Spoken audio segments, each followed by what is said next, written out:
Good afternoon. This is Laura Belanger with the National Weather Service in Peachtree City, Georgia. Thank you for joining us today, January 28th, for our weekly briefing. First, thank you for all your reports from last week's winter weather. As you can see here, we received quite a bit of snow and ice across the northern portions of the state.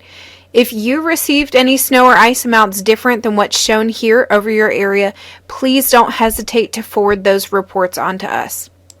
There is an end in sight to this gloomy condition that we've had across the state the last few days. This is a radar loop from earlier today showing light rain across portions of south and central Georgia, and the rain is expected to end by tonight with clearing from the northwest to the southeast portions of the state. High pressure is expected to begin building into the region on Friday. We've got a really nice weekend on tap with sunny skies and mild temperatures.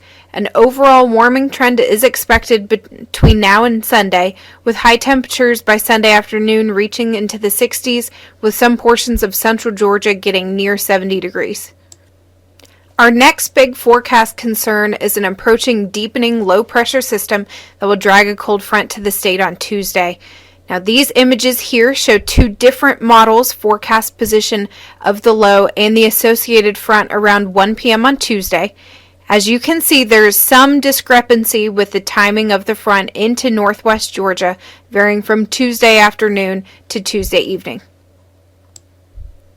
Based on these forecast models, at this time we expect the threat of severe weather to continue into Wednesday, with the same two forecast models here showing the front and associated line of convection pushing east of the area by Wednesday afternoon into Wednesday evening.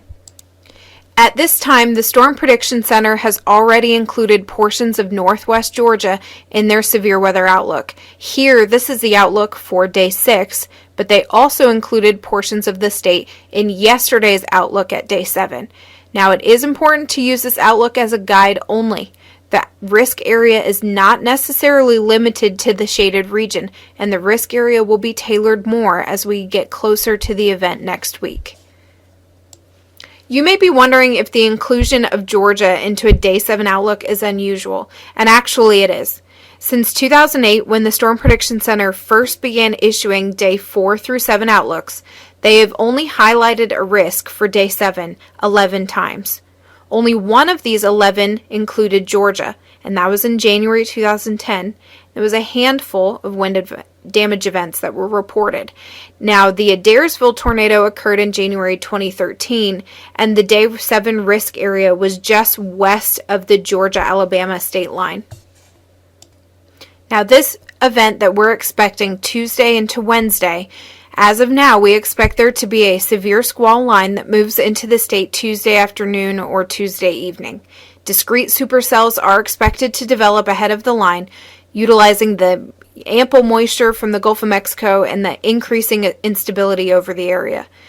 Now, large hail, damaging winds, and tornadoes are going to be possible in both the main line of convection and then whatever develops ahead of it. There's nothing like a severe weather event to remind you to be prepared for whatever Mother Nature throws your way. Next week also happens to be Georgia's Severe Weather Preparedness Week. A statewide tornado drill right now is scheduled for Wednesday, February 3rd. However, if severe weather is occurring, which is what we're thinking, the drill will be postponed until Friday, February 5th. So in summary, don't forget to send us your snow and ice reports. The rain ending today will be followed by a beautiful and warm weekend, but there is the potential for severe weather Tuesday through Wednesday, with large hail, damaging winds, and tornadoes possible. Stay alert to these changing conditions. And get you and your family prepared for severe weather as we recognize Severe Weather Preparedness Week next week. Thank you for joining us today.